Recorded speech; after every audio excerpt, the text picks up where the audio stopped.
بسم اللہ الرحمن الرحیم۔ السلام علیکم ناظرین کرام، آج ہم ویڈیو پاکستان مسلم لیگ نون برطانیہ کے سینئر نائب صدر ناصر بٹ کے حق عزت کے مقدمے میں جیت پر ریکارڈ کریں گے۔ ایک بڑی خبر ہے جو لندن سے آئی ہے۔ میں پچھلے 30 سال سے زیادہ عرصے سے ناصر بٹ کو جانتا ہوں۔ ان کا تعلق راولپنڈی سے ہے اور وہ ایک بڑے بہادر اور نواز شریف کے جان نچھاور کرنے والے سیاسی کارکن ہیں۔ ناظرین کرام، قبل اس کے ہم آگے بڑھیں، آپ نے اگر میرا یوٹیوب چینل نواز رضا کے ساتھ اب تک سبسکرائب نہیں کیا تو اسے فوری طور پر سبسکرائب کریں، لائک کریں اور اب آپ کے ساتھ شیئر کریں تاکہ جب ہم ویڈیو لوڈ کریں تو سب سے پہلے آپ کو اطلاع ملے۔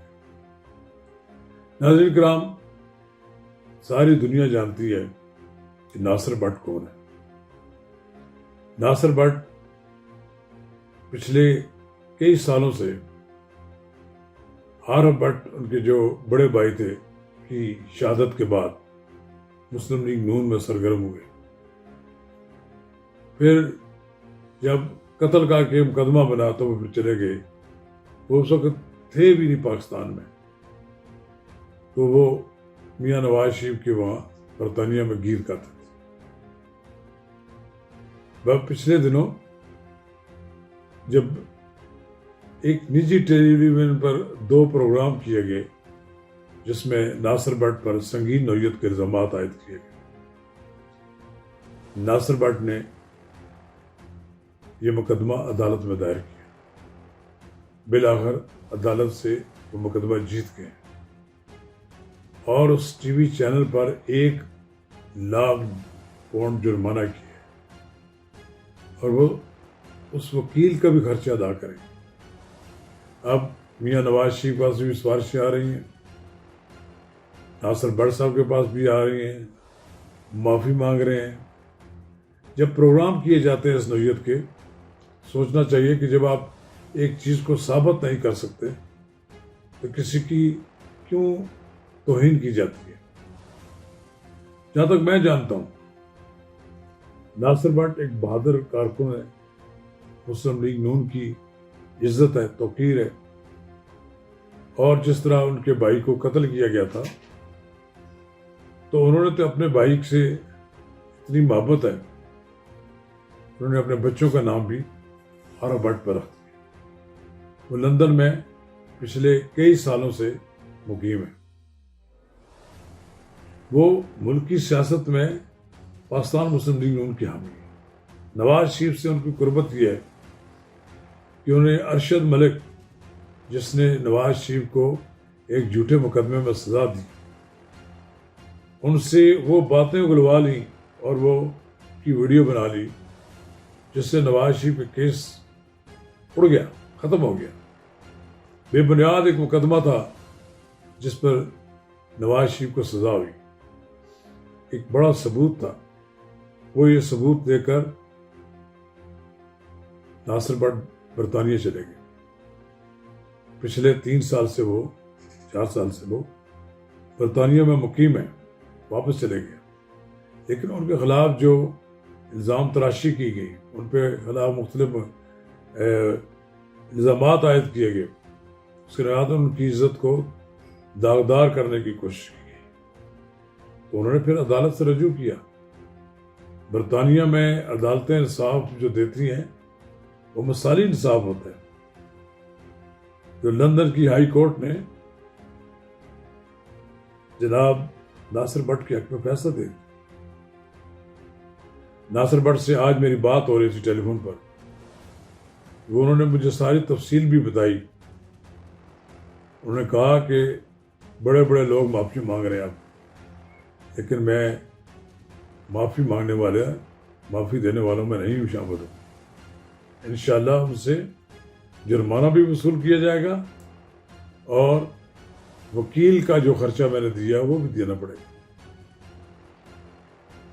جیسا کہ معلوم ہے کہ ناصر بٹ کا تعلق رتا امرال سے. وہ ایک دیرینہ مسلم لیگی کارکن ہے جنہوں نے اپنی زندگی نواز شریف کے لیے وقف کر دی. اس لیے میں ان کو کہتا ہوں کہ انہوں نے راول پنڈی کے مسلم لیگی کارکنوں کا سر فخر سے بلند کر دیا. وہ ایک بہادر کارکن کی طرح انہوں نے اپنی جان خطرے میں ڈال کر ایک بڑا کارنامہ سر انجام دیا اور اس کی انہوں نے قیمت کوئی وصول نہیں کی. وہ تو نواز شریف کے ساتھ سائے کی طرح رہتا ہے. اپنا سارا کاروبار اس نے چھوڑ رکھا ہے. بیشتر وقت وہ نواز شریف کے ساتھ ہی گزارتے ہیں. اور مسلم لیگ سے محبت, نواز شریف سے محبت ان کے اندر کوٹ کوٹ کر بھری ہوئی ہے. اس لیے کہ وہ کہہ رہے ہیں کہ ہم جلد آ رہے ہیں. مجھے آج بھی یہ کہہ رہے تھے کہ نواز شریف نے پاکستان واپسی کا پورا پروگرام بنا رکھا ہے, تیار بیٹھے ہوئے, اور ان کے ساتھ ہی میں پاکستان آؤں گا اور وہ ہر قسم کی صورتحال کا مقابلہ کرنے کے لیے تیار بیٹھے. بہرحال میں یہ سمجھتا ہوں کہ سیاست میں جرأت و استقامت کی علامت کوئی لوگ ہونے چاہیے. بہت کم لوگ ہوتے ہیں جو اس طرح کے کارنامے سر انجام دیتے ہیں. یہ تو ناصر بٹ جیسے لوگ ہی کر سکتے ہیں. ناصر بٹ جیسے لوگوں کی جرأت ہی سیاسی قائدین کے دلوں میں مقام پیدا کرتی ہے. اب یہ جو مقام ملا ہے ناصر بٹ کو, شاید ہی کسی مسلم لیگی کارکن کو اس کے مقابلے میں ملا ہو. نواز شریف جتنی ان سے محبت کرتے ہیں, اس کا اظہار جس طرح وہ کرتے ہیں, شاید ہی کوئی جانتا ہو. لہذا میں ایک بار پھر ناصر بٹ کو مبارکباد دوں گا کہ انہوں نے حق سچ کی بات کے لیے اپنی لڑائی لڑی اور اس میں کامیابی ہوئی, اور ان کے خلاف جو جھوٹا پروپیگنڈا کیا گیا وہ ختم ہو گیا. اور وہ مقدمہ کی جیت جو ہے یہ بنیادی طور پر یہ بات ثابت کرتی ہے کہ وہ ایک بے داغ شخصیت ہے, اور ان کا اس مقدمے میں جیت جانا اس بات کی دلیل ہے کہ وہ صاحب کردار سیاسی کارکن ہیں اور انہوں نے اپنے خلاف تمام پروپیگنڈز کو زائل کر دیا ہے. مبارک ہو ناصر بٹ, مبارک ہو. شکریہ.